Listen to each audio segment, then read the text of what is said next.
بسم اللہ الرحمن الرحیم۔ السلام علیکم، میں ہوں عمران احمد اور آپ دیکھ رہے ہیں میرا YouTube channel AIO audio books. پیش خدمت ہے اس کتاب کا اگلا حصہ، تو چلیے شروع کرتے ہیں۔ شام کے بعد صفوان اپنے گھر گیا۔ اس کی بیوی جس کا نام فاختہ تھا، خالد بن ولید کی بہن تھی۔ وہ بھی ابو سفیان کی باتیں سن چکی تھی۔ کیا میں نے ٹھیک سنا ہے کہ تم اپنے قبیلے کے سردار کی نافرمانی کر رہے ہو؟ فاختہ نے صفوان سے پوچھا۔ اگر فرمانبرداری کرتا ہوں تو پورے قبیلے کا وقار تباہ ہوتا ہے۔ صفوان نے کہا، قبیلے کا سردار بزدل ہو جائے تو قبیلے والوں کو بزدل نہیں ہونا چاہیے۔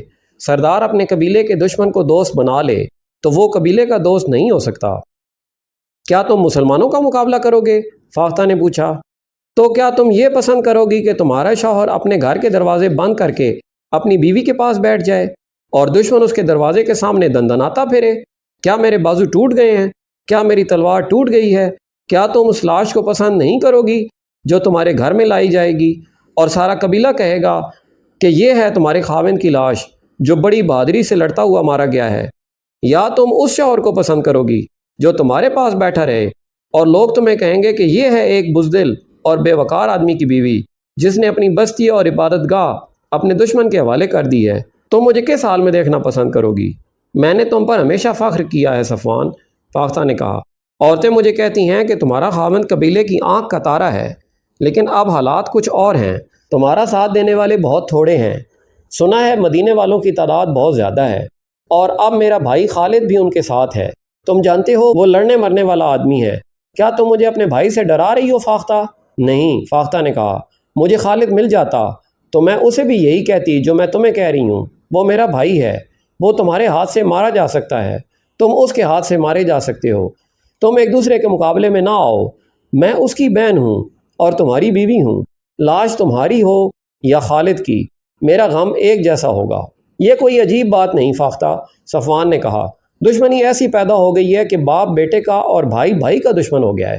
اگر میں تمہارے رشتے کا خیال رکھوں تو تم میرے رشتے کا خیال نہ رکھو، فاختہ نے اس کی بات کاٹتے ہوئے کہا۔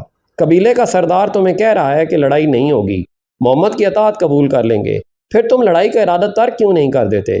تمہارے ساتھ بہت تھوڑے آدمی ہوں گے۔ میں اطاعت قبول کرنے والوں میں سے نہیں، صفوان نے کہا۔ پھر میری ایک بات مان لو، فاختہ نے کہا۔ خالد کے آمنے سامنے نہ آنا۔ اسے میری ماں نے جنم دیا ہے، ہم دونوں نے ایک ماں کا دودھ پیا ہے۔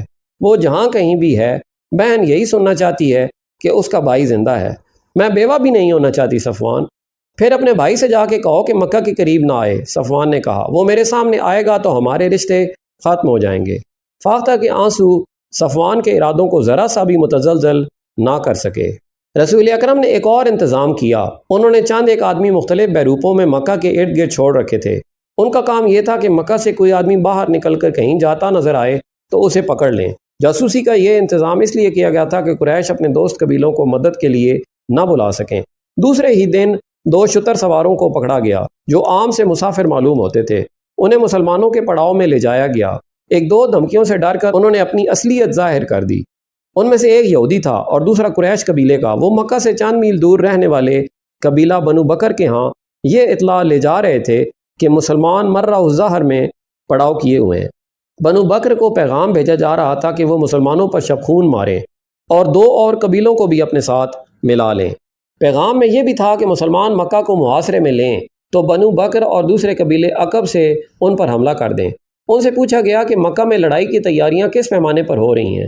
انہوں نے بتایا کہ ابو سفیان لڑائی نہیں چاہتا اور مکہ والوں کی اکثریت اس کے ساتھ ہے۔ صرف اکرمہ اور صفوان لڑیں گے، لیکن ان کے ساتھ بہت تھوڑے آدمی ہیں۔ ان دونوں آدمیوں کو ابو سفیان نے نہیں، اکرمہ اور صفوان نے بھیجا تھا۔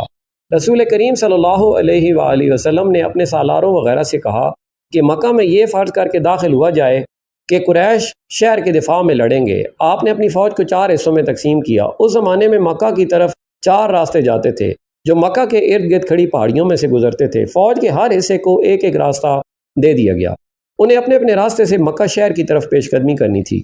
فوج کے ان حصوں میں سے ایک کی نفری سب سے زیادہ رکھی گئی۔ اس کی کمان ابو عبیدہ رضی اللہ تعالی عنہ کو دی گئی۔ حضرت رسول کریم صلی اللہ علیہ وآلہ وسلم کو اس دستے کے ساتھ رہنا تھا۔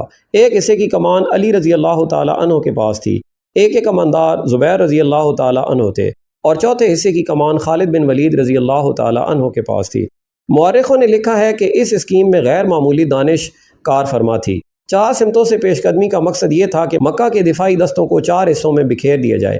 اگر وہ مسلمانوں کی پیش قدمی کو کسی ایک یا 2 راستوں پر روک بھی لیں تو دوسرے دستے آگے بڑھ کر شہر میں داخل ہو سکیں۔ اس کے علاوہ فوج کی اس تقسیم کا مقصد یہ بھی تھا کہ قریش اگر دفاع میں نہ لڑیں تو وہ کسی راستے سے بھاگ بھی نہ سکیں۔ رسول اکرم صلی اللہ علیہ وآلہ وسلم نے اس اسکیم کے حوالے سے جو احکام دیے وہ یہ تھے کہ قریش دفاع میں نہ لڑیں تو ان پر ہاتھ نہ اٹھایا جائے۔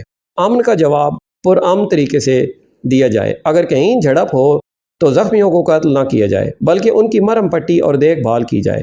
لڑنے والوں میں جو پکڑا جائے اس پر تشدد نہ کیا جائے اور نہ اسے قتل کیا جائے اور اسے جنگی قیدی بھی نہ سمجھا جائے، اور ان میں سے کوئی بھاگ نکلے تو اسے بھاگ جانے دیا جائے۔ اسلامی لشکر کے 4 حصوں کو پیش قدمی کا حکم دے دیا گیا۔ 20 رمضان المبارک 8 ہجری 11 جنوری 630 عیسوی کا دن تھا۔ اسلامی لشکر کے 3 حصے اپنے راستوں سے گزر کر مکہ میں داخل ہو گئے۔ کسی طرف سے ان پر ایک تیر بھی نہ آیا۔ شہر کا کوئی دفاع نہ تھا۔ قریش کی کوئی تلوار نیام سے نہ نکلی۔ لوگ گھروں میں بند رہے۔ کسی مکان کی چھت پر کوئی عورت یا بچے کھڑے نظر آتے تھے۔ مسلمان چوکنے تھے۔ شہر کا سکوت مشکوک اور ڈراؤنا تھا۔ ایسے لگتا تھا جیسے اس سکوت سے طوفان اٹھنے والا ہو۔ شہر سے کوئی طوفان نہ اٹھا۔ طوفان اٹھانے والے 2 آدمی تھے، ایک اکرمہ دوسرا صفوان۔ دونوں شہر میں نہیں تھے۔ کئی اور آدمی شہر میں نہیں تھے، وہ قریب ہی کہیں چھپے ہوئے تھے۔ وہ رات کو باہر نکل گئے تھے۔ ان کے ساتھ تیر انداز بھی تھے۔ یہ ایک جیش تھا جو اس پہاڑی راستے کے قریب جا پہنچا تھا جو خالد کے دستے کی پیش قدمی کا راستہ تھا۔ اکرمہ اور صفوان کو معلوم نہیں تھا کہ اس اسلامی دستے کے قائد خالد ہیں۔ اکرمہ اور صفوان کا ایک آدمی کہیں بلندی پر تھا۔ اس نے خالد رضی اللہ تعالی عنہ کو پہچان لیا اور اوپر سے دوڑتا نیچے گیا۔ اے صفوان، اس آدمی نے صفوان سے کہا، کیا تو ہمیں اجازت دے گا کہ تیری بیوی کے بھائی کو ہم قتل کر دیں؟ میری آنکھیں دھوکہ نہیں کھا سکتیں۔ میں نے خالد کو دیکھا ہے۔ اپنے قبیلے کی عزت اور غیرت سے بڑھ کر مجھے کوئی اور عزیز نہیں۔ صفوان نے کہا، اگر خالد میری بہن کا خاوند ہوتا تو میں آج اپنی بہن کو بیوہ کر دیتا۔ مت دیکھو کون کس کا بھائی، کس کا باپ اور کس کا خاوند ہے۔ اکرمہ نے کہا، خالد میرا بھی کچھ لگتا ہے لیکن آج وہ میرا دشمن ہے۔ خالد کا دستہ اور آگے آیا تو اس پر تیروں کی پہلی بوچھاڑ آئی۔ خالد نے اپنے دستے کو روک لیا۔ اے اہل قریش، خالد نے بڑی بلند آواز سے کہا، ہمیں راستہ دے دو گے تو محفوظ رہو گے۔ ہمارے رسول کا حکم ہے کہ اس پر ہاتھ نہ اٹھانا جو تم پر ہاتھ نہیں اٹھاتا۔ کیا تمہیں اپنی جانیں عزیز نہیں؟ میں تمہیں صرف ایک موقع دوں گا۔ تیروں کی ایک اور بوچھاڑ آئی۔ ہم تیرے رسول کے حکم کے پابند نہیں خالد، اکرمہ نے للکار کر کہا، ہمت کر اور آگے آ، ہم ہیں تمہارے پرانے دوست صفوان اور اکرمہ، تو مکہ میں زندہ داخل نہیں ہو سکے گا۔ خالد نے تیروں کی دوسری بوچھاڑ سے معلوم کر لیا تھا کہ دشمن کہاں ہے۔ خالد نے اپنے دستے کو روک کر پیچھے ہٹا لیا اور اپنے کچھ آدمیوں کو پہاڑ کے اوپر سے آگے بڑھنے اور تیر اندازوں پر حملہ کرنے کے لیے بھیج دیا۔ اکرمہ اور صفوان خالد کے ان آدمیوں کو نہ دیکھ سکے۔ تھوڑی سی دیر میں یہ آدمی دشمن کے سر پر جا پہنچے۔ وادی سے خالد نے حلہ بول دیا جو اس قدر تیز اور شدید تھا کہ قریش کے پاؤں اکھڑ گئے۔ خالد نے اوپر سے بھی حملہ کرایا تھا اور نیچے سے بھی۔ کہاں ہو اکرمہ؟ خالد للکار رہے تھے۔ کہاں ہو صفوان؟ وہ دونوں کہیں بھی نہیں تھے۔ وہ خالد کے حلے کی تاب نہ لا سکے اور خالد کو نظر آئے بغیر کہیں بھاگ گئے۔ ان کا جیش بھی لاپتہ ہو گیا۔ پیچھے قریش کی 12 لاشیں رہ گئیں۔ مختصر سی اس جھڑپ میں 2 مسلمان جیش بن اشر اور کوز بن جابر فہری رضی اللہ تعالی عنہما شہید ہوئے۔ اسلامی فوج کے 3 حصے مکہ میں داخل ہو چکے تھے۔ خالد کا دستہ ابھی نہیں پہنچا تھا۔ سب حیران تھے کہ اہل مکہ نے مزاحمت نہیں کی۔ پھر خالد کے نہ آنے کی کیا وجہ ہو سکتی ہے؟ ایک قاصد کو دوڑایا گیا۔ وہ خبر لایا کہ خالد 2 مسلمانوں کی لاشیں لے کر آ رہا ہے اور اس کے دستے نے قریش کے 12 آدمی مار ڈالے ہیں۔ رسول کریم نے سنا تو آپ بہت برہم ہوئے۔ آپ اچھی طرح جانتے تھے کہ خالد جنگ و جدل کا دلدادہ ہے۔ اس نے بغیر اشتعال کے لڑائی مول لے لی ہوگی۔ خالد کے مکہ میں آنے کی اطلاع ملی تو رسول اللہ نے انہیں بلا کر پوچھا کہ اس حکم کے باوجود کہ لڑائی سے گریز کیا جائے انہوں نے قریش کے 12 آدمیوں کو کیوں مار ڈالا؟ خالد نے حضور اکرم کو بتایا کہ اکرمہ اور صفوان کے ساتھ قریش کے متعدد آدمی تھے جنہوں نے ان پر تیر برسائے۔ خالد نے یہ بھی بتایا کہ انہوں نے اکرمہ اور صفوان کو ایک موقع دیا تھا لیکن انہوں نے تیروں کی ایک اور بوچھاڑ پھینک دی۔ رسول خدا نے ابو سفیان سے پوچھا کہ اکرمہ اور صفوان کہاں ہیں؟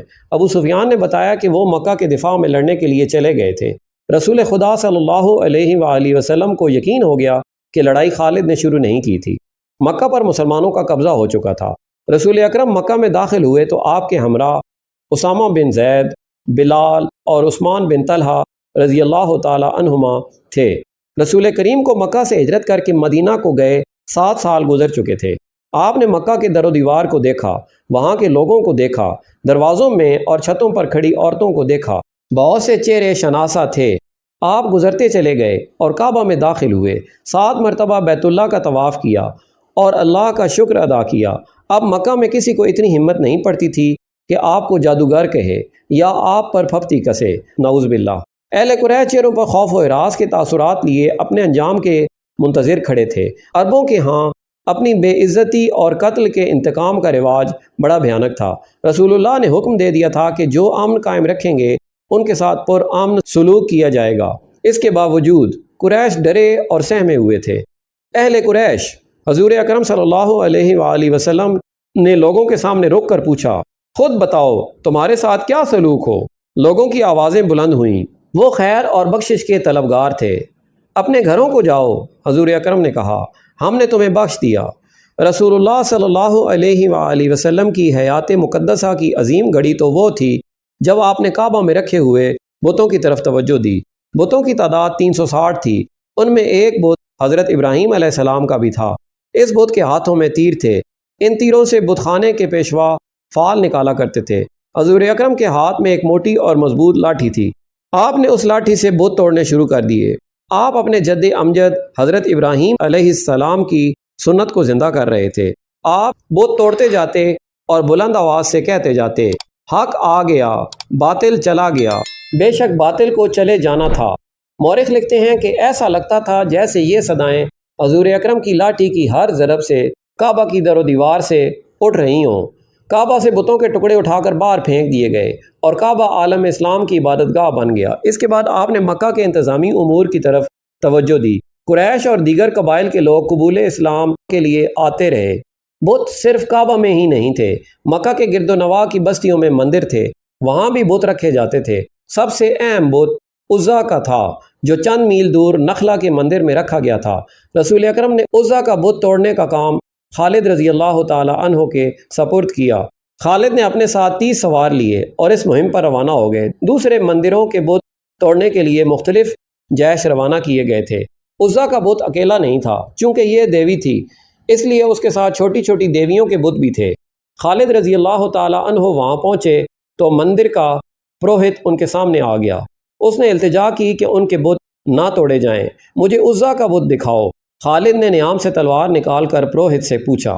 پروہت موت کے خوف سے مندر کے ایک بغلی دروازے میں داخل ہو گیا۔ خالد اس کے پیچھے چلے گئے، ایک کمرے سے گزر کر اگلے کمرے میں گئے تو وہاں ایک دیوی کا بڑا ہی خوبصورت بت چبوترے پر رکھا تھا۔ پروہت نے بت کی طرف اشارہ کیا اور بت کے آگے فرش پر لیٹ گیا۔ مندر کی داسیاں بھی آ گئیں۔ خالد رضی اللہ تعالی عنہ نے تلوار سے اس حسین دیوی کا بت توڑ ڈالا اور اپنے سواروں سے کہا کہ بت کے ٹکڑے باہر پھینک دیں۔ پروہت دھاڑے مار مار کر رو رہا تھا اور داسیاں بین کر رہی تھیں۔ خالد نے دیویوں کے بت بھی توڑ ڈالے اور گرج کر پروہت سے کہا، کیا اب بھی تم اسے دیوی مانتے ہو جو اپنے آپ کو ایک انسان سے نہیں بچا سکی؟ پروہت دھاڑے مارتا رہا۔ خالد فاتحانہ انداز سے اپنے گھوڑے پر سوار ہوئے اور اپنے سواروں کو واپسی کا حکم دیا۔ جب خالد اپنے 30 سواروں کے ساتھ مندر سے دور چلے گئے تو پروہت نے جو دھاڑے مار رہا تھا بڑی زور سے کہا لگایا۔ پجارا نے جو بین کر رہی تھیں وہ بھی ہنسنے لگیں۔ عزا کی توہین کوئی نہیں کر سکتا، پروہت نے کہا۔ خالد جو خود عزا کا پجاری ہوا کرتا تھا بہت خوش ہو کے گیا ہے کہ اس نے عزا کا بت توڑ ڈالا ہے۔ عزا زندہ ہے، زندہ رہے گی۔ یا رسول اللہ صلی اللہ علیہ وآلہ وسلم، خالد نے حضور اکرم کو اطلاع دیتے ہوئے کہا، میں عزا کا بت توڑ آیا ہوں۔ کہاں تھا یہ بت؟ حضور اکرم نے پوچھا۔ خالد نے وہ مندر اور اس کا وہ کمرہ بتایا جہاں انہوں نے بت دیکھا اور توڑا تھا۔ تم نے عزا کا بت نہیں توڑا خالد، رسول کریم نے فرمایا، واپس جاؤ اور اصلی بت توڑ کر آؤ۔ مورخ لکھتے ہیں کہ عزا کے 2 بت تھے، ایک اصلی جس کی پوجا ہوتی تھی، دوسرا نقلی تھا۔ یہ غالباً مسلمانوں کو دھوکہ دینے کے لیے بنایا گیا تھا۔ خالد کا خون کھولنے لگا، انہوں نے اپنے سواروں کو ساتھ لیا اور نخلا کو روانہ ہو گئے۔ مندر کے پروہت نے دور سے گھڑ سواروں کو آتے دیکھا تو اس نے مندر کے محافظوں کو بلا لیا، وہ پھر آ رہے ہیں۔ پروہت نے کہا، انہیں کسی نے بتا دیا ہوگا کہ اصلی بت ابھی مندر میں موجود ہے، کیا تم عزا کی عزت کی حفاظت کرو گے؟ اگر کرو گے تو عزا دیوی تمہیں مالا مال کر دے گی۔ کچھ سوچ کر بات کر مقدس پیشوا، ایک محافظ نے کہا۔ کیا ہم 2-3 آدمی اتنے زیادہ گھڑ سواروں کا مقابلہ کر سکتے ہیں؟ اگر عزا دیوی ہے تو یہ اپنے آپ کو ضرور بچا لے گی۔ ایک اور محافظ نے کہا۔ اس کے لہجے میں طنز تھی۔ کہنے لگا، دیوی دیوتا انسانوں کی حفاظت کیا کرتے ہیں، انسان دیوتاؤں کی حفاظت نہیں کیا کرتے، پھر عزا اپنی حفاظت خود کرے گی۔ پروہت نے کہا۔ خالد کے گھوڑے قریب آ گئے تھے۔ محافظ مندر کی پجارنوں کو ساتھ لے کر بھاگ گئے۔ پروہت کو یقین تھا کہ اس کی دیوی اپنے آپ کو مسلمانوں سے بچا لے گی۔ اس نے ایک تلوار لی اور اسے عزا کے گلے میں لٹکا دیا۔ پروہت مندر کے پچھلے دروازے سے نکلا اور بھاگ گیا۔ خالد مندر میں آن پہنچے اور تمام کمروں میں عزا کا بت ڈھونڈنے لگے۔ انہیں ایک بڑا ہی خوشنما کمرہ نظر آیا۔ اس کے دروازے میں کھڑے ہو کر دیکھا تو عزا کا بت سامنے چبوترے پر رکھا ہوا تھا۔ اس کے گلے سے تلوار لٹک رہی تھی۔ یہ بت ویسا ہی تھا جیسا خالد پہلے توڑ گئے تھے۔ اس بت کے قدموں میں لوبان جل رہا تھا۔ کمرے کی سجاوٹ اور خوشبو سے پتہ چلتا تھا کہ یہ عبادت کا کمرہ ہے۔ خالد رضی اللہ تعالیٰ عنہ نے دہلیز سے آگے قدم رکھا تو سانولے رنگ کی ایک جوان عورت جو بالکل برہنہ تھی خالد کے سامنے آ رکی۔ وہ رو رہی تھی اور فریادیں کرتی تھی کہ بت کو نہ توڑا جائے۔ مورخ لکھتے ہیں کہ یہ عورت خالد کے ارادے کو متزلزل کرنے کے لیے برہنہ ہو کے آئی تھی، اور اس کے رونے کا مقصد خالد کے جذبات پر اثر ڈالنے کے سوا اور کیا ہو سکتا تھا۔ خالد آگے بڑھے تو اس عورت نے بازو پھیلا کر خالد رضی اللہ تعالیٰ عنہ کا راستہ روک لیا۔ خالد نے نیام سے تلوار نکالی اور اس عورت پر ایسا زوردار وار کیا کہ اس کا ننگا جسم 2 حصوں میں کٹ گیا۔ خالد غصے سے بپھرے ہوئے بت تک گئے اور اس کے کئی ٹکڑے کر دیے۔ طاقت اور خوشحالی کی دیوی اپنے آپ کو ایک انسان سے نہ بچا سکی۔ خالد مندر سے نکل کر گھوڑے پر سوار ہوئے اور ایڑ لگائی۔ ان کے سوار ان کے پیچھے جا رہے تھے۔ مکہ پہنچ کر خالد رسول اکرم کے حضور پہنچے۔ یا رسول اللہ، خالد نے کہا، میں عزا کا بت توڑ آیا ہوں۔ ہاں خالد، رسول اللہ نے کہا، اب تم نے عزا کا اصلی بت توڑا ہے۔ اب اس خطے میں بت پرستی نہیں ہوگی۔ قریش کا مشہور اور جوشیلا سالار اکرمہ مکہ کے راستے میں خالد کے خلاف آخری مار کا لڑ کر روپوش ہو گیا تھا۔ اس نے اور صفوان نے اپنے قبیلے کے سردار کی حکم عدولی کی تھی۔ اسے اپنا انجام بہت برا نظر آ رہا تھا۔ اسے یہ بھی معلوم تھا کہ رسول کریم بھی اس کی یہ خطا نہیں بخشیں گے کہ اس نے اسلامی فوج کے ایک دستے پر حملہ کیا اور اس دستے کے 2 آدمی شہید کر دیے تھے۔ اکرمہ کی بیوی مکہ میں تھی۔ تاریخوں میں واضح اشارہ ملتا ہے کہ رسول کریم نے فتح مکہ کے بعد قریش کی 4 عورتوں اور 6 آدمیوں کے قتل کا حکم دیا تھا۔ انہوں نے مسلمانوں کو بہت زیادہ تکلیفیں پہنچائی تھیں اور مسلمانوں کے خلاف سازشیں تیار کی تھیں۔ انہیں مرتد کہا گیا تھا۔ ان میں ہند اور اکرمہ کے نام خاص طور پر قابل ذکر ہیں۔ ابو سفیان کی بیوی ہند ہر اس انسان کے خون کی پیاسی ہو جاتی تھی جو اسلام قبول کر لیتا تھا۔ اکرمہ کی بیوی مکہ میں تھی۔ فتح مکہ کے 2-3 روز بعد ایک آدمی اکرمہ کے گھر آیا۔ میں تمہارے لیے اجنبی ہوں بہن، اس شخص نے اکرمہ کی بیوی سے کہا۔ اکرمہ میرا دوست ہے، میں قبیلہ بنو بکر کا آدمی ہوں۔ تمہیں معلوم ہوگا کہ اکرمہ اور صفوان نے مسلمانوں کا راستہ روکنے کی کوشش کی تھی، لیکن اس کے ساتھ بہت تھوڑے آدمی تھے۔ ان کا مقابلہ خالد سے تھا جو تجربہ کار جنگجو ہے، اور اس کے ساتھ آدمی بھی زیادہ تھے۔ میں جانتی ہوں، اکرمہ کی بیوی نے کہا، میں پہلے سن چکی ہوں۔ میرے اجنبی بھائی، مجھے بتاؤ وہ کہاں ہے؟ وہ زندہ تو ہے؟ وہ مجھے بتا گیا تھا کہ یمن جا رہا ہے۔ اجنبی نے کہا، وہ کہہ گیا ہے کہ تجھے وہاں بلا لے گا۔ مجھے یہ بھی معلوم ہے کہ وہ کس کے پاس گیا ہے۔ میں تجھے یہی بتانے آیا تھا، وہ واپس نہیں آئے گا، اسے یہاں آنا بھی نہیں چاہیے۔ اکرمہ کی بیوی نے کہا، وہ آ گیا تو اسے قتل کر دیا جائے گا۔ تم تیار رہنا، اجنبی نے کہا، اس کا پیغام آئے گا تو میں تمہیں اس کے پاس پہنچا دوں گا۔ تم اس کے پاس پہنچ جاؤ گی تو وہ تمہیں ساتھ لے کے حبشہ کو چلا جائے گا۔ اجنبی اسے اپنی بستی کا اور اپنا نام بتا کر چلا گیا۔ 2 روز بعد اکرمہ کی بیوی بنو بکر کی بستی میں گئی اور اس آدمی سے ملی جس نے اسے اکرمہ کا پیغام دیا تھا۔ کیا تو اکرمہ کے پاس جانے کو آئی ہے؟ اکرمہ کے دوست نے پوچھا۔ میں اسے واپس لانے کے لیے جا رہی ہوں، اکرمہ کی بیوی نے کہا۔ کیا تو نہیں جانتی کہ وہ آیا تو اسے قتل کر دیا جائے گا؟ اسے قتل نہیں کیا جائے گا، اکرمہ کی بیوی نے کہا۔ میں نے اسلام قبول کر لیا ہے اور رسول اللہ نے میری فریاد پر میرے شوہر کو معاف کر دیا ہے۔ کیا تو نے محمد کو اللہ کا رسول مان لیا ہے؟ مان لیا ہے۔ محمد نے تمہارے ساتھ سودا کیا ہوگا، اکرمہ کے دوست نے کہا۔ اس نے تمہارے آگے یہ شرط رکھی ہوگی کہ تم اور اکرمہ اسلام قبول کر لو تو؟ نہیں، اکرمہ کی بیوی نے کہا، محمد نے جو اللہ کے بھیجے ہوئے رسول ہیں صلی اللہ علیہ وآلہ وسلم، میرے ساتھ ایسا کوئی سودا نہیں کیا، اور محمد ان میں سے نہیں جو سودا کر کے اپنی بات منوایا کرتے ہیں۔ میں وہاں اپنے شوہر کی جان بخشی کی فریاد لے کر گئی تھی۔ یہ وہی محمد ہیں جنہیں میں بڑی اچھی طرح جانتی تھی، لیکن اب میں نے آپ کو دیکھا تو میں نے دل سے کہا کہ یہ وہ محمد نہیں جو کبھی ہم میں سے تھے، یہ محمد جن کے پاس میں اب فریاد لے کر گئی، آپ کی آنکھوں میں مجھے کوئی ایسی چیز نظر آئی جو کسی اور انسان میں نہیں ہوتی۔ مجھے ڈر تھا کہ محمد جو اللہ کے رسول ہیں کہیں گے کہ یہ اکرمہ کی بیوی ہے، اسے یرغمال بنا کر رکھو تاکہ اکرمہ آئے اور اسے قتل کر دیا جائے، لیکن آپ نے مجھے ایک مجبور عورت جان کر عزت سے بٹھایا۔ میں نے فریاد کی کہ فتح آپ کی ہے، میرے بچوں کو یتیم نہ کریں، میرے شوہر کی بد عہدی کی سزا مجھے اور میرے بچوں کو نہ دیں۔ آپ نے کہا میں نے اکرمہ کو معاف کیا۔ میں نے محمد الرسول اللہ صلی اللہ علیہ وآلہ وسلم کا ہاتھ چوم لیا اور معلوم نہیں وہ کون سی طاقت تھی جس نے مجھ سے کہلوایا۔ میں نے تسلیم کیا کہ محمد اللہ کا رسول ہے۔ اب میں اس خدا کو مانتی ہوں جس نے محمد صلی اللہ علیہ وآلہ وسلم کو رسالت دی ہے۔ اور تو مسلمان ہو گئی؟ اکرمہ کے دوست نے کہا۔ ہاں، اکرمہ کی بیوی نے کہا، میں مسلمان ہو گئی۔ مجھے اس کے پاس لے چل میرے شوہر کے دوست، میں اسے واپس لاؤں گی، میں دوستی کا حق ادا کروں گا۔ اکرمہ کے دوست نے کہا، چل میں تیرے ساتھ یمن چلتا ہوں۔ کافی دنوں بعد اکرمہ اپنی بیوی کے ساتھ مکہ میں داخل ہوا۔ اپنے گھر جانے کے بجائے حضور اکرم کے پاس گیا اور ان سے اپنے کیے کی معافی مانگ کر اسلام قبول کر لیا۔ اسی روز صفوان بھی واپس آ گیا۔ وہ بھاگ کر جدہ چلا گیا تھا۔ ایک دوست اس کے پیچھے گیا اور اسے کہا کہ وہ سالاری رتبے کا جنگجو ہے اور اس کی قدر رسول کریم صلی اللہ علیہ وآلہ وسلم ہی جان سکتے ہیں۔ اسے یہ بھی کہا گیا کہ قبیلہ قریش ختم ہو چکا ہے۔ صفوان تلوار کا دھنی اور نامور سالار تھا۔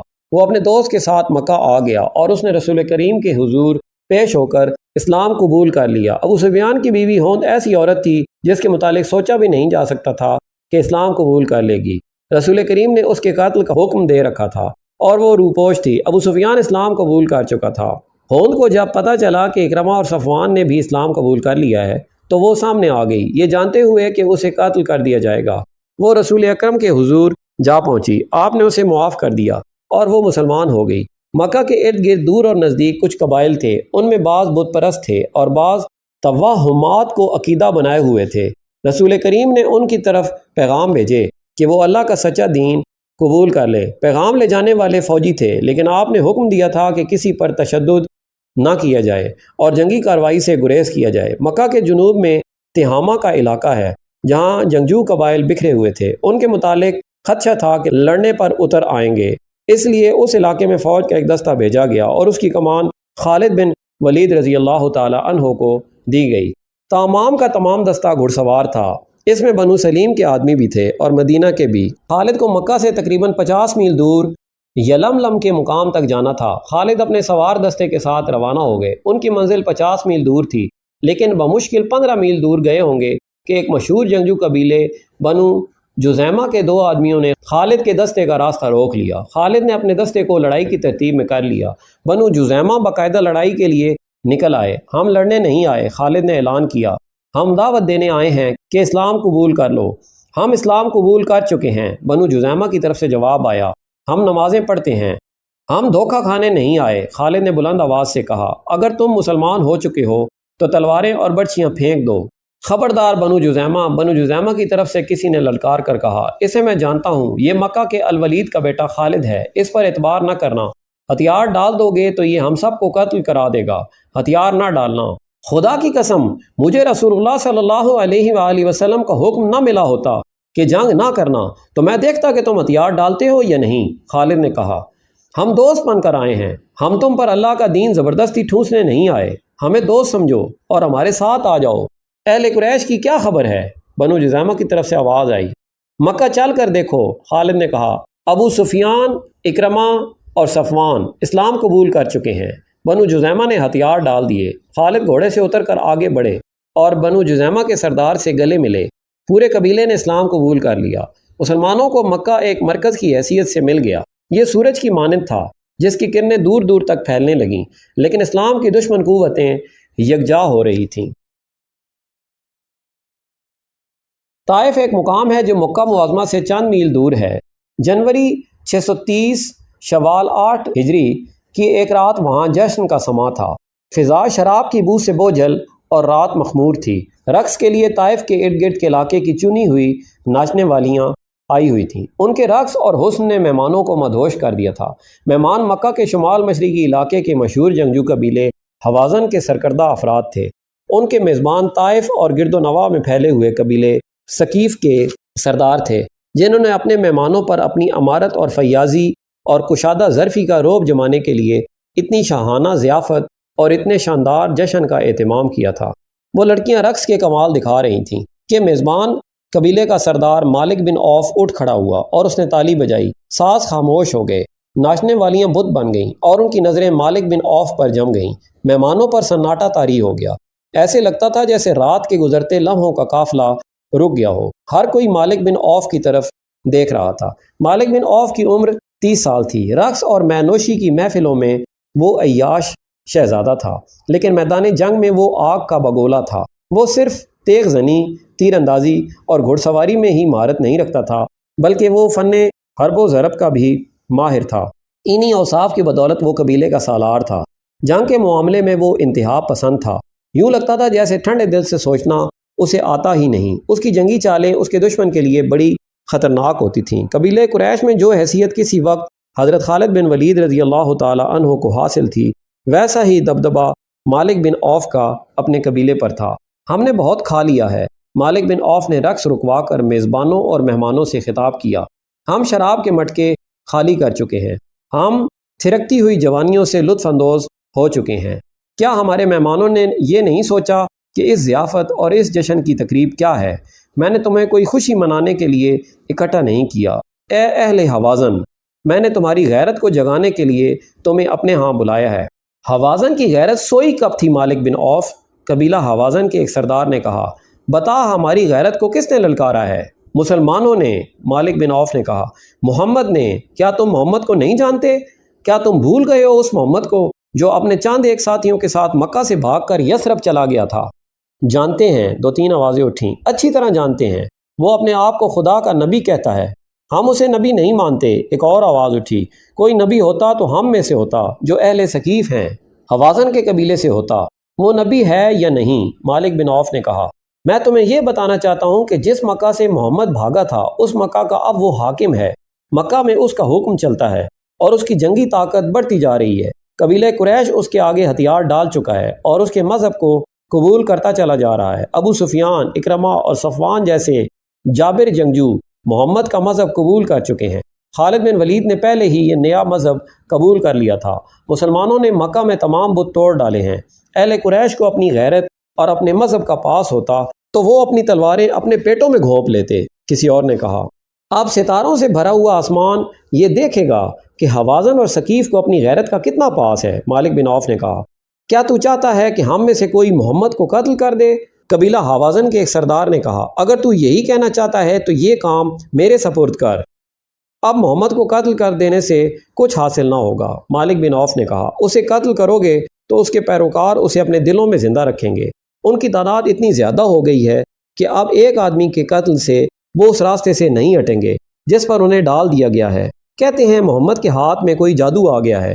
حوازن کے ایک سردار نے کہا، وہ جس پر نگاہ ڈالتا ہے وہ اس کا مطیع ہو جاتا ہے۔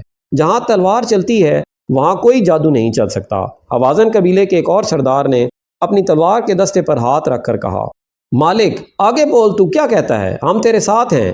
میں کہنا یہ چاہتا ہوں کہ ہم نے محمد کے اسلام کو نہ روکا تو یہ سیلاب کی طرح بڑھتا ہوا ہم سب کو بہا لے جائے گا۔ مالک بن عوف نے کہا، نہ حوازن رہیں گے نہ ثقیف کا وجود ہوگا۔ قبیلہ قریش کو محکوم بنانے والوں کو ہم مکہ کے اندر ہی ختم کر دیں گے۔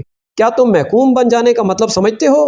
مالک بن عوف نے سب کی طرف دیکھا اور بولا، اگر نہیں سمجھتے تو میں تمہیں بتاتا ہوں۔ اس نے اپنے پیچھے دیکھا۔ مالک بن عوف کے پیچھے مہمانوں میں ایک معمر سفید ریش بیٹھا تھا۔ اس کا رنگ دوسروں کی نسبت صاف اور سفیدی مائل تھا۔ وہ ضعیف اتنا تھا کہ اس کا سر ہلتا تھا اور کمر میں ہلکا سا خم تھا۔ اس کے ہاتھ میں اپنے قد جتنا لمبا عصا تھا، کندھوں سے ٹخنوں تک چگا بتاتا تھا کہ وہ کوئی عالم یا مذہبی پیشوا ہے۔ مالک بن عوف کے اشارے پر وہ اٹھا اور مالک کے پاس آ گیا۔ تم پر اس کی رحمت ہو جس نے تمہیں پیدا کیا ہے، بوڑھے نے کہا، اور وہ دیوتا تمہارے بچوں کے محافظ ہوں جن کی تم پوجا کرتے ہو۔ تم محکومی اور غلامی کا مطلب نہیں سمجھتے تو مجھ سے پوچھو۔ میری 4 جوان بیٹیاں مسلمانوں کی لونڈیاں ہیں اور میرے 2 جوان بیٹے مسلمانوں کے غلام ہیں۔ وہ تیز زن اور شاہ سوار تھے، لیکن اب انہیں تلوار ہاتھ میں لینے کی اور گھوڑوں پر سوار ہونے کی اجازت نہیں۔ ہمیں گھروں سے نکال دیا گیا ہے۔ کیا تمہیں یاد نہیں کہ قریش نے مدینے کا محاصرہ کیا تھا تو مسلمانوں نے شہر کے ارد گرد خندق کھود لی تھی۔ قریش اس خندق کو پھلانگ نہیں سکے تھے۔ پھر اس قدر تند و تیز طوفان آیا کہ قریش جو پہلے ہی بددل ہو چکے تھے بکھر گئے اور مکہ کو واپس چلے گئے تھے۔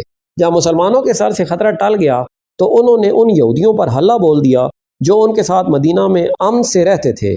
ان یہودیوں کو انہوں نے قتل کر دیا اور ان کی عورتوں کو اور ان کے بچوں کو آپس میں بانٹ کر انہیں لونڈیاں اور غلام بنا لیا۔ اے بزرگ، قبیلہ ثقیف کے سرکردہ آدمی نے بلند آواز سے کہا، اگر تو یہودی ہے تو کیا ہم نے غلط سنا ہے کہ تیرے قبیلے نے مسلمانوں کو دھوکہ دیا تھا؟ تم نے جو سنا درست سنا تھا۔ بوڑھے نے کہا، ہمارا دھوکہ کامیاب نہیں ہوا تھا۔ ہم مسلمانوں کی پیٹھ میں خنجر اتارنا چاہتے تھے لیکن قریش پیٹھ دکھا گئے۔ مسلمانوں کو دھوکہ دے کر کمزور کرنا ہمارا فرض تھا لیکن مسلمانوں کی تلواروں نے ہمیں کمزور کر دیا۔ تو جو بنی اسرائیل سے ہے، کیا ہمیں اکسانے آیا ہے کہ ہم مسلمانوں سے تیرے قبیلے کے خون کا انتقام لیں؟ ثقیف کے قبیلے کے سردار نے کہا۔ ایک اور ضعیف آدمی اٹھ کھڑا ہوا، اس کا نام درید بن اسما تھا۔ اس کا نام تاریخ میں تو ملتا ہے لیکن یہ پتہ نہیں ملتا کہ وہ قبیلہ حوازن سے تھا یا قبیلہ ثقیف سے۔ خاموش رہو، درید بن اسما نے کہا، ہم بنی اسرائیل کے خون کا انتقام نہیں لیں گے۔ کیا تم ابھی تک نہیں سمجھے کہ ہم نے مسلمانوں پر حملہ کر کے ان کا خون اپنی تلواروں کو نہ پلایا اور ان کے زخمیوں کو گھوڑوں تلے نہ روندا تو وہ ہمیں بھی قتل کر کے تمہاری بیٹیوں کو، تمہاری بہنوں کو اور تمہاری بیویوں کو اپنی لونڈیاں اور ہمارے بچوں کو اپنا غلام بنا لیں گے اس سے پہلے کہ ان کے گھوڑے طائف کی گلیوں میں ہنہنائیں۔ کیا یہ اچھا نہیں ہوگا کہ ہمارے گھوڑے ان کی لاشوں کو مکہ کی گلیوں میں کچلتے پھریں؟ مالک بن عوف نے جوش سے لرزتی ہوئی آواز میں کہا، بنی اسرائیل کا یہ بزرگ ہماری پناہ میں آیا ہے۔ اس نے اپنے قبیلے کا جو انجام بتایا ہے میں تمہیں اس انجام سے بچانا چاہتا ہوں۔ اٹھو اور لات کے نام پر حلف اٹھاؤ کہ ہم محمد اور اس کے تمام پیروکاروں کو جنہوں نے مکہ کے تمام بت توڑ ڈالے ہیں ختم کر کے اپنی عورتوں کو اپنا منہ دکھائیں گے۔ اس زمانے میں جب اسلام کی کرنیں مکہ سے پھیل رہی تھیں، عرب میں بت پرستی عام تھی۔ وہ خدا کو بھی مانتے تھے لیکن خدا تک رسائی حاصل کرنے کے لیے وہ بتوں کے آگے ہاتھ پھیلاتے تھے۔ ان کا عقیدہ تھا کہ بتوں کو راضی کیے بغیر خدا کو راضی نہیں کیا جا سکتا۔ بتوں کی خوشنودی کے لیے وہ کچھ رسمیں ادا کرتے تھے۔ طائف کے علاقے میں جس بت کو پوجا جاتا تھا اس کا نام لات تھا، جو انسانی یا حیوانی شکل کا نہیں تھا۔ وہ بہت بڑا پتھر تھا جسے چٹان کہا جا سکتا ہے۔ یہ چٹان باقاعدہ مربع شکل کی تھی۔ بعض مورخوں نے لکھا ہے کہ یہ مربع شکل کا قدرتی طور پر بنا ہوا چبوترا تھا جس پر شاید کسی زمانے میں کوئی بت رکھا گیا ہو، لیکن طلوع اسلام کے دور میں یہ صرف چبوترا تھا اور ارد گرد کے قبائل اسی کو پوجتے تھے۔ جنوری 630 کی اس رات جب قبیلہ حوازن کے سردار قبیلہ ثقیف کی دعوت پر طائف آئے اور مالک بن عوف اور درید بن اسما انہیں مکہ پر حملے کے لیے اکسا رہے تھے، حوازن کے ایک سردار نے مشورہ دیا کہ کاہن کو بلا کر فال نکلوائی جائے کہ ہمارا حملہ کامیاب ہوگا یا نہیں۔ یہ فال تیروں کے ذریعے نکالی جاتی تھی جسے ازلام کہتے تھے۔ بہت سے تیر اکٹھے رکھے ہوتے، کسی پر ہاں لکھا ہوتا کسی پر نہیں۔ بت کا کوئی مجاور یا کاہن مذہبی پیشوا اس ترکش سے ایک تیر نکالتا اور دیکھتا کہ اس پر ہاں لکھا ہے یا نہیں۔ یہ فال کا جواب ہوتا تھا۔ مجاور کی نسبت کاہن کو بہتر سمجھا جاتا تھا۔ کاہن دانشمند ہوتے تھے، ان کے پاس پر اثر اور دل میں اتر جانے والے الفاظ کا ذخیرہ ہوتا تھا اور ان کے بولنے کا انداز تو ہر کسی کو متاثر کر لیتا تھا۔ کاہن فال نکالے بغیر غیب کی خبریں دیا کرتے تھے اور لوگ انہیں سچ مانا کرتے تھے۔ اگلی صبح حوازن اور ثقیف کے سردار ایک کاہن کے سامنے بیٹھے ہوئے تھے۔ ان میں سے کسی نے ابھی تک بات بھی نہیں کی تھی کہ کاہن بول پڑا، اگر میں غیب کی خبر دے سکتا ہوں اور آنے والے وقت میں بھی جھانک کر بتا سکتا ہوں کہ کیسا ہوگا اور کیا ہوگا، تو کیا میں یہ نہیں بتا سکوں گا کہ تمہارے دلوں میں کیا ہے؟ اس نے کہا، تم اپنی زبانوں کو ساکن رکھو اور میری زبان سے سنو کہ تم کیا کہنے آئے ہو۔ تم جس دشمن پر حملہ کرنے جا رہے ہو وہ یوں سمجھو کہ سویا ہوا ہے۔ اس نے مکہ پر قبضہ کیا ہے اور وہاں کے انتظامات سیدھے کر رہا ہے۔ وہ اپنی بادشاہی کی بنیادیں پکی کر رہا ہے۔ مکہ میں اس کے دشمن بھی موجود ہیں۔ ہر کسی نے محمد کا مذہب قبول نہیں کیا۔ مقدس کاہن درید بن اسما نے کہا، ہمیں یہ بتا کہ ہم محمد کو خبر ہونے سے پہلے اس کو دبوچ سکتے ہیں؟ کیا ہمارا اچانک حملہ مکہ کے مسلمانوں کو گھٹنوں پر بٹھا سکے گا؟ کاہن نے آسمان کی طرف دیکھا، کچھ بڑبڑایا اور بولا، آنے والے وقت کے پردوں کو چاک کر کے دیکھا ہے۔ تمہارا حملہ اچانک ہوگا۔ مسلمانوں کو اس وقت پتہ چلے گا جب تمہاری تلواریں انہیں کاٹ رہی ہوں گی۔ کون ہے جو برستی تلواروں میں سنبھل کر اپنے آپ کو بچانے کی ترکیب کر سکتا ہے؟ یہی وقت ہے، یہی موقع ہے۔ مسلمان اگر سنبھل گئے تو تم اپنے ارادوں میں کامیاب نہیں ہو سکو گے۔ پھر مسلمان تمہارے گھروں تک تمہارا پیچھا کریں گے اور تمہارے خزانوں کو اور تمہاری عورتوں کو تمہاری لاشوں کے اوپر سے گزار کر اپنے ساتھ لے جائیں گے۔ ازلام کی ضرورت نہیں، لات نے اشارہ دے دیا ہے اور پوچھا ہے کہ مجھے پوجنے والوں کی تلواریں ابھی تک نیاموں میں کیوں ہیں؟ کوئی قربانی؟ ایک سردار نے پوچھا۔ ہام، کاہن نے کہا، ایک ہام، اگر ہے تو دے دو، نہیں ہے تو اپنے قبیلے سے کہو کہ پیٹھ نہ دکھائیں، اپنے خون کی اور اپنی جانوں کی قربانی دیں۔ ہام کی تلاش میں وقت ضائع نہ کریں، جاؤ، میں نے تمہیں خبر دے دی ہے۔ مکہ میں مسلمان دوسرے کاموں میں مصروف ہیں، وہ لڑنے کے لیے تیار نہیں، یہ وقت پھر نہیں آئے گا۔ ہام اس اونٹ کو کہتے ہیں جس کی چوتھی نسل پیدا ہو جاتی تھی، اسے یہ لوگ اپنے بت کے نام پر کھلا چھوڑ دیتے تھے۔ اس اونٹ کو متبرک سمجھ کر اس پر نہ کوئی سواری کرتا تھا، نہ اس سے کوئی اور کام لیا جاتا تھا، اس پر خاص نشان لگا دیا جاتا تھا۔ اسے جو کوئی دیکھتا تھا اس کا احترام کرتا اور اسے اپنے کھانے کی چیزیں کھلا دیتا تھا۔ جب حوازن اور ثقیف کے سردار کاہن کے آشیرواد لے کر چلے گئے تو کاہن اندرونی کمرے میں چلا گیا۔ وہاں وہ بوڑھا یہودی بیٹھا تھا جسے گزشتہ رات ضیافت کے دوران مالک بن عوف نے اشارے سے کہا تھا کہ وہ سب کو بتائے کہ محکومی اور غلامی کیا ہوتی ہے۔ میں نے تمہارا کام کر دیا ہے، کاہن نے اسے کہا، اب یہ لوگ مکہ کی طرف کوچ میں تاخیر نہیں کریں گے۔ کیا انہیں کامیابی حاصل ہوگی؟ بوڑھے یہودی نے پوچھا۔ کامیابی کا انحصار ان کے لڑنے کے جذبے اور عقل پر ہے، کاہن نے کہا۔ اگر انہوں نے صرف جوش اور جذبے سے کام لیا اور عقل کو استعمال نہ کیا تو محمد کی عسکری قابلیت انہیں بہت بری شکست دے گی۔ میرا انعام، تمہارا انعام ساتھ لایا ہوں، بوڑھے نے کہا اور آواز دی۔ دوسرے کمرے سے ایک حسین لڑکی آئی۔ بوڑھے یہودی نے اپنے چوغے کے اندر ہاتھ ڈال کر سونے کے 2 ٹکڑے نکالے اور کاہن کو دے دیے۔ میں کل صبح اس لڑکی کو لے جاؤں گا، بوڑھے نے کہا۔ میں تمہیں ایک بات بتا دینا چاہتا ہوں، کاہن نے کہا، میں نے تمہارے کہنے پر ان لوگوں کو کہا ہے کہ فوراً حملہ کریں، لیکن ان سرداروں میں سمجھ بوجھ ہے، حالات کو سمجھ لیتے ہیں۔ ان کا بوڑھا سردار درید بن اسما پہلے سے جانتا تھا کہ مسلمان مکہ میں ابھی جم کے نہیں بیٹھ سکے، ان کے سامنے اور بہت سے مسئلے ہیں، ان پر حملے کے لیے یہی وقت موزوں ہے۔ حوازن اور ثقیف کے سردار اپنے ارادے کی تصدیق کے لیے میرے پاس آئے تھے، اچھا ہوا کہ ان سے پہلے تم چوری چھپے میرے پاس آ گئے تھے۔ میرا مقصد صرف یہ ہے کہ مسلمانوں کو ختم کیا جائے، بوڑھے یہودی نے کہا۔ مورخ لکھتے ہیں کہ حوازن اور ثقیف 2 طاقتور قبیلے تھے۔ مسلمانوں نے مکہ فتح کر لیا تو ان دونوں قبیلوں کو یہ خطرہ محسوس ہوا کہ دونوں کے لوگ الگ الگ بستیوں میں رہتے ہیں اور بستیوں کی تعداد زیادہ ہے اور یہ ایک دوسرے سے دور دور بھی ہیں۔ مسلمان ہر بستی پر قابض ہو کر دونوں قبیلوں کو ٹکڑے ٹکڑے کر دیں گے۔ انہوں نے سوچا کہ قبیلوں کو متحد کر کے مسلمانوں پر حلہ بول دیا جائے۔ دونوں قبیلے لڑنے والے آدمیوں کو ساتھ لے کر حنین کے قریب اوتاس کے مقام پر لے گئے۔ ان کے سرداروں نے چھوٹے چھوٹے کئی اور قبائل کو اس قسم کے پیغام بھیج کر کہ مسلمان ان کی بستیوں کو تباہ کرنے کے لیے آ رہے ہیں، اپنے اتحادی بنا لیا تھا۔ اس متحدہ لشکر کی تعداد 12,000 ہو گئی۔ اس کا سپہ سالار مالک بن عوف تھا۔ اس نے لشکر کے ہر آدمی کو اجازت دے دی تھی کہ وہ اپنے بیوی بچوں اور مویشیوں کو ساتھ لے آئے۔ اس نے اس اجازت کا جواز یہ پیش کیا تھا کہ مکہ کا محاصرہ بہت لمبا بھی ہو سکتا ہے۔ اگر ایسا ہوا تو لشکریوں کو اپنے بیوی بچوں اور مویشیوں کا غم ہوگا کہ معلوم نہیں کیسے ہوں گے۔ اس اجازت سے تقریباً سب نے فائدہ اٹھایا تھا۔ اس طرح جتنا لشکر لڑنے والوں کا تھا اس سے کہیں زیادہ تعداد عورتوں اور بچوں کی تھی۔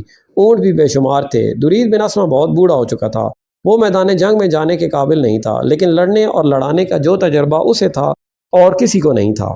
سپہ سالار مالک بن عوف کو بنایا گیا تھا، لیکن اس میں خوبی سے یہ تھی کہ وہ بہت جوشیلا تھا۔ درید کو اس کے تجربے کی وجہ سے بلایا گیا تھا۔ درید بن اسما اس وقت اس لشکر میں شامل ہوا جب لشکر اوتاس کے مقام پر خیمہ زن تھا۔ وہ شام کے وقت پہنچا، اسے بچوں کے رونے کی آوازیں سنائی دیں۔ اس نے بکریوں اور گدھوں کی آوازیں بھی سنی۔ اس نے کسی اور سے پوچھا کہ لشکر کے ساتھ بچے، بکریاں اور گدھے کون لایا ہے؟ اسے بتایا گیا کہ سپہ سالار نے بال، بچے اور مویشی ساتھ لانے کی اجازت دے دی ہے۔ نہ صرف اجازت دی ہے بلکہ انہیں ساتھ لانے کی حوصلہ افزائی کی ہے۔ مالک، درید بن اسما نے مالک بن عوف کے خیمے میں جا کر پوچھا، یہ تو نے کیا کیا ہے؟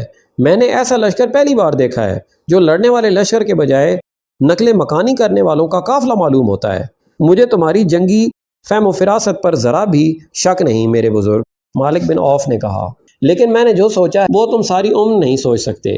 میں نے لشکریوں سے کہا تو یہ ہے کہ محاصرہ لمبا ہو جانے کی صورت میں انہیں اپنے اہل و عیال اور مال مویشی کے متعلق پریشانی پیدا ہو جائے گی، لیکن میں نے سوچا کچھ اور ہے۔ میں مکہ کو محاصرے میں نہیں لوں گا بلکہ یلغار کروں گا۔ مسلمانوں کو ہم بے خبری میں جا لیں گے۔ تمہیں معلوم ہے کہ لڑنے میں مسلمان کتنے تیز اور عقل مند ہیں۔ وہ پینترے بدل بدل کر لڑیں گے۔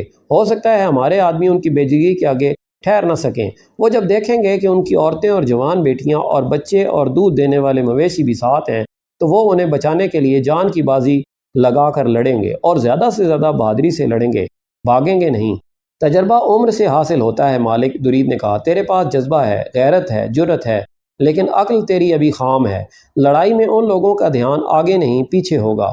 یہ یہی دیکھتے رہیں گے کہ دشمن پہلو یا عقب سے ان کے بال بچوں تک تو نہیں آ گیا۔ دشمن جب ان پر جوابی حملہ کرے گا تو یہ تیزی سے اپنے بچوں تک پہنچیں گے کہ یہ دشمن سے محفوظ رہیں۔ تو بہت بڑی کمزوری اپنے ساتھ لے آیا ہے۔ محمد کی جنگی قیادت کو تو نہیں جانتا، میں جانتا ہوں۔ اس کے پاس ایک سے بڑھ کر ایک قابل سالار ہے۔ وہ تیری اسی کمزور رگ پر وار کریں گے۔ وہ کوشش کریں گے کہ تیرے لشکر کی عورتوں اور بچوں کو یرغمال میں لے لیں۔ انہیں دور پیچھے رہنے دو اور مکہ کو کوچ کرو۔ احترام کے قابل بزرگ، مالک بن عوف نے کہا، تم بہت پرانی باتیں کر رہے ہو۔ تم نے محسوس نہیں کیا کہ اتنی لمبی عمر نے تمہیں تجربوں سے تو مالا مال کر دیا ہے، لیکن عمر نے تمہاری عقل کمزور کر دی ہے۔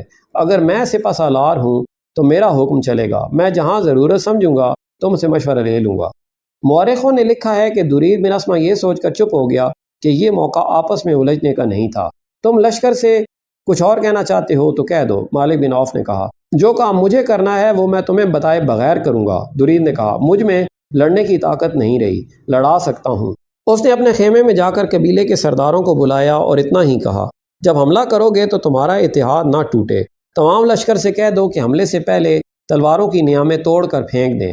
عربوں میں یہ رسم تھی کہ لڑائی میں جب کوئی اپنی نیام توڑ دیتا تھا تو اس کا مطلب یہ ہوتا تھا کہ یہ شخص لڑتا ہوا جان دے دے گا، پیچھے نہیں ہٹے گا اور شکست نہیں کھائے گا۔ نیام توڑنے کو وہ فتح یا موت کا اعلان سمجھتے تھے۔ کسی بھی تاریخ میں ایسا اشارہ نہیں ملتا کہ درید بن اسما نے قبیلوں کے سرداروں سے کہا ہو کہ وہ اپنے اہل و عیال کو اوطاس میں ہی رہنے دیں، لیکن دو مورخوں نے لکھا ہے کہ لڑائی کے وقت صرف حوازن قبیلہ تھا جس نے اپنی عورتوں، بچوں اور بکریوں وغیرہ کو اپنے ساتھ رکھا تھا۔ یہ دوسرا موقع تھا کہ اتنے زیادہ قبیلوں کی متحدہ فوج مسلمانوں کو تہس نہس کرنے آ رہی تھی۔ اس سے پہلے جنگ خندق میں اتنے زیادہ قبیلے مسلمانوں کے خلاف متحد ہوئے تھے۔ اب مالک بن عوف اس امید پر متحدہ فوج کو لے جا رہا تھا کہ وہ مکہ پر اچانک ٹوٹ پڑے گا۔ اس لشکر کو اب اوطاس سے مکہ کو کوچ کرنا تھا اور اس کوچ کی رفتار بہت تیز رکھنی تھی۔ اوطاس میں لشکر کا قیام اس لیے زیادہ ہو گیا تھا کہ دوسرے قبیلوں کو وہاں اکٹھے ہونا تھا۔ اگر اس لشکر میں صرف لڑنے والے ہوتے تو لشکر فوراً مکہ کی طرف پیش قدمی کر جاتا۔ اس میں عورتیں اور بچے بھی تھے اور ان کا سامان بھی تھا، اس لیے وہاں سے کوچ میں خاصی تاخیر ہو گئی۔ اس دوران مکہ کی گلیوں میں ایک للکار سنائی دی، مسلمانوں ہوشیار، تیار ہو جاؤ۔ وہ ایک شتر سوار تھا جو رسول اکرم صلی اللہ علیہ وآلہ وسلم کے گھر کی طرف جاتے ہوئے اعلان کرتا جا رہا تھا، خدا کی قسم جو میں دیکھ آیا ہوں وہ تم میں سے کسی نے نہیں دیکھا۔ کیا شور مچاتے جا رہے ہو؟ کسی اور نے اسے کہا۔ رکو اور بتاؤ کیا دیکھ آئے ہو؟ رسول اللہ کو بتاؤں گا، وہ کہتا جا رہا تھا۔ تیار ہو جاؤ، حوازن اور ثقیف کا لشکر۔ رسول کریم کو اطلاع مل گئی کہ حوازن اور ثقیف کے قبیلوں کے ساتھ دوسرے قبیلوں کے ہزاروں لوگ اوطاس کے قریب خیمہ زن ہیں اور ان کا ارادہ مکہ پر حملے کا ہے اور وہ کوچ کرنے والے ہیں۔ تاریخوں میں اس شخص کا نام نہیں ملتا جس نے اوطاس میں اس متحدہ لشکر کو دیکھا اور یہ بھی معلوم کر لیا تھا کہ لشکر کا ارادہ کیا ہے۔ مورخوں نے اتنا ہی لکھا ہے کہ رسول کریم کو قبل از وقت غیر مسلم قبیلوں کے اجتماع کی خبر مل گئی تھی۔ ان مورخوں کے مطابق اور بعد کے مبصروں کی تحریروں کے مطابق رسول اکرم کی خواہش اور کوشش یہ تھی کہ جنگ و جدل سے گریز کیا جائے اور ان غیر مسلموں کو جو آپ کو اور مسلمانوں کو دشمن سمجھتے تھے اور آپ کے خلاف سازشیں تیار کرتے رہتے تھے، انہیں خیر سگالی اور بھائی چارے کے پیغام دیے جائیں۔ اس خواہش اور کوشش کے علاوہ جنوری 630 میں حضور اکرم لڑنے کی پوزیشن میں نہیں تھے، کیونکہ آپ نے مکہ کو چند ہی دن پہلے اپنی تحویل میں لیا تھا اور شہر کے انتظامات میں مصروف تھے۔ حضور کو مشورے دیے گئے کہ شہری انتظامات کو ملتوی کر کے دفاعی انتظامات کی طرف فوری توجہ دی جائے اور دشمن کے حملے یا محاصرے کا انتظام کیا جائے۔ رسول اللہ نے مشورہ دینے والوں سے یہ کہہ کر ان کا مشورہ مسترد کر دیا کہ ہم یہاں دفاعی مورچے بنا کر ان میں بیٹھ جائیں، اور جب دشمن کو خبر ملے کہ ہم بیدار ہیں اور قلعہ بند ہو گئے ہیں تو دشمن مکہ سے کچھ دور خیمہ زن ہو کر اس انتظار میں تیار بیٹھ جائے گا کہ ہم دفاع میں ذرا سی بھی کوتاہی کریں اور وہ شہر کو محاصرے میں لے لے یا سیدھی یلغار کر دے، تو یہ دشمن کو دعوت دینے والی بات ہوگی کہ مسلسل خطرہ بن کر ہمارے سروں پر بیٹھا رہے۔ اس دور کی مختلف تحریروں سے صاف پتہ چلتا ہے کہ رسول کریم نے یہ اصول وضع کیا اور مسلمانوں کو ذہن نشین کرایا تھا کہ دشمن اگر اپنے گھر بیٹھ کر ہی للکارے تو اس کی للکار کا جواب ٹھوس طریقے یعنی عملی طریقے سے دو۔ دوسرا یہ کہ دشمن کی نیت اور اس کے عزائم کا علم ہو جائے تو اپنی سرحدوں کے اندر بیٹھ کر اس کا انتظار نہ کرتے رہو، اس پر حملہ کر دو۔ اور حضور نے اپنی امت کو تیسرا اصول یہ دیا تھا کہ ہر وقت تیاری کی حالت میں رہو اور دشمن کو احساس دلا دو کہ وہ تمہیں للکارے گا یا تمہارے لیے خطرہ بننے کی کوشش کرے گا تو تم بجلی کی طرح اس پر کوندو گے۔ نہیں نہیں نہیں، ایسا نہیں ہو سکتا۔ مالک بن عوف اپنے خیمے میں غصے سے بار بار زمین پر پاؤں مارتا اور کہتا تھا، وہ اتنی جلدی کس طرح یہاں تک پہنچ سکتے ہیں؟ کیا ہم اپنے ساتھ غداروں کو بھی لائے تھے جنہوں نے محمد کو بہت دن پہلے خبردار کر دیا تھا کہ ہم آ رہے ہیں؟ خود جا کر دیکھ لے مالک، بوڑھے درید بن اسما نے کہا، اپنی آنکھوں سے دیکھ لے، اگر میں جھوٹ بول رہا ہوں تو اپنے دیوتا لات کو دھوکہ دے رہا ہوں۔ اس آدمی نے کہا جو دیکھ آیا تھا کہ مسلمانوں کو ایک لشکر جس کی تعداد کم و بیش 10,000 تھی حنین کے قریب آ کر پڑاؤ کیے ہوئے تھا۔ اس نے کہا انہوں نے خیمے نہیں گاڑے، وہ تیاری کی حالت میں ہیں، اور یہ بھی جھوٹ نہیں کہ اس لشکر کا سالار محمد صلی اللہ علیہ وآلہ وسلم خود ہے۔ مالک بن عوف غصے سے باولا ہو رہا تھا، وہ مسلمانوں پر اچانک ٹوٹ پڑنے چلا تھا۔ اس نے اوتاس سے مکہ کی طرف پیش قدمی کا حکم دے دیا تھا، مگر اسے اطلاع ملی کہ مسلمان اپنے رسول اللہ صلی اللہ علیہ وآلہ وسلم کی قیادت میں اس کی جمعیت سے تھوڑی ہی دور حنین کے گرد و نواح میں آ گئے ہیں اور مقابلے کے لیے تیار ہیں۔ غصہ تیری عقل کو کمزور کر رہا ہے مالک، درید نے اسے کہا، اب محاصرے اور یلغار کو دماغ سے نکال اور اس زمین سے فائدہ اٹھا جس پر مسلمانوں سے تیرا مقابلہ ہوگا۔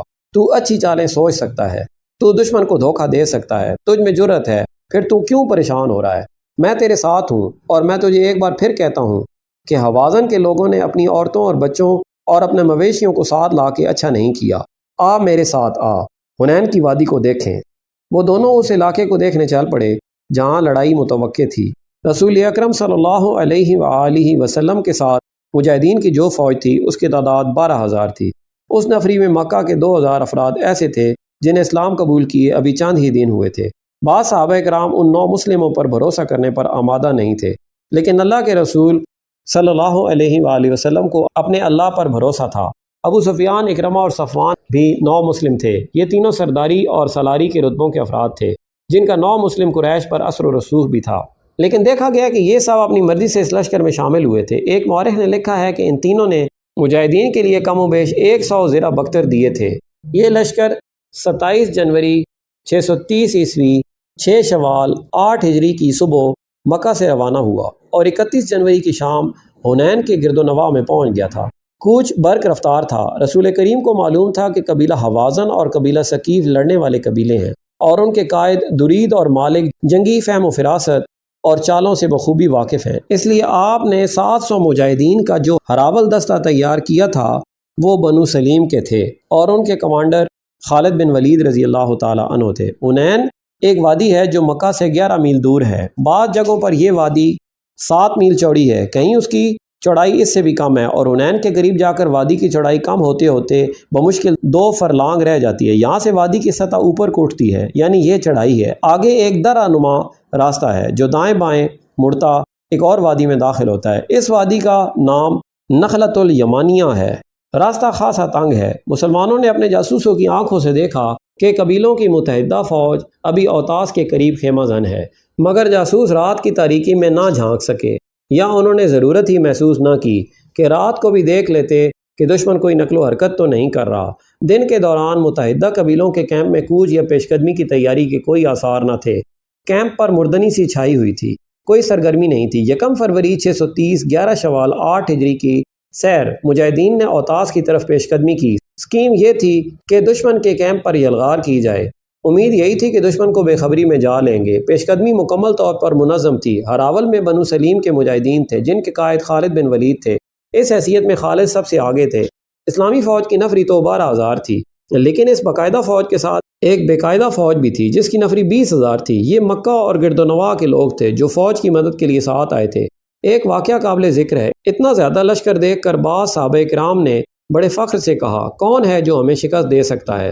2 مورخوں نے لکھا ہے کہ اس فخر میں تکبر کی جھلک بھی تھی۔ خالد اسلامی لشکر کے آگے تھے۔ وہ جب وادی حنین کے تنگ راستے میں داخل ہوئے تو صبح طلوع ہو رہی تھی۔ خالد نے اپنے گھوڑے کو ایڑ لگائی اور رفتار تیز کر دی۔ خالد جو شیلے جنگجو تھے اور جارحانہ قیادت میں یقین رکھتے تھے، وہ جب مسلمان نہیں ہوئے تھے تو قبیلہ قریش کے سردار ابو سفیان سے انہیں سب سے بڑی شکایت یہی تھی کہ وہ انہیں کھل کر لڑنے نہیں دیتے تھے۔ ان کے قبول اسلام کی ایک وجہ یہ بھی تھی کہ انہوں نے رسول کریم کی عسکری قیادت میں وہ جذبہ دیکھا تھا جو انہیں پسند تھا۔ خالد نے قبول اسلام سے پہلے اکرمہ سے کہا بھی تھا کہ میرے عسکری جذبے اور میدان جنگ میں جارحانہ انداز کی قدر صرف مسلمان کر سکتے ہیں۔ رسول اللہ نے خالد کی عسکری اہلیت اور قابلیت کی جو قدر کی تھی اس کا ثبوت یہ تھا کہ وہ اتنے بڑے لشکر کے ہراول کے کمانڈر تھے۔ اب تک کے لیے اتنا ہی، ملتے ہیں اگلی ویڈیو میں۔ اپنا خیال رکھیں اور ہمارے اس چینل کا بھی۔ اللہ حافظ۔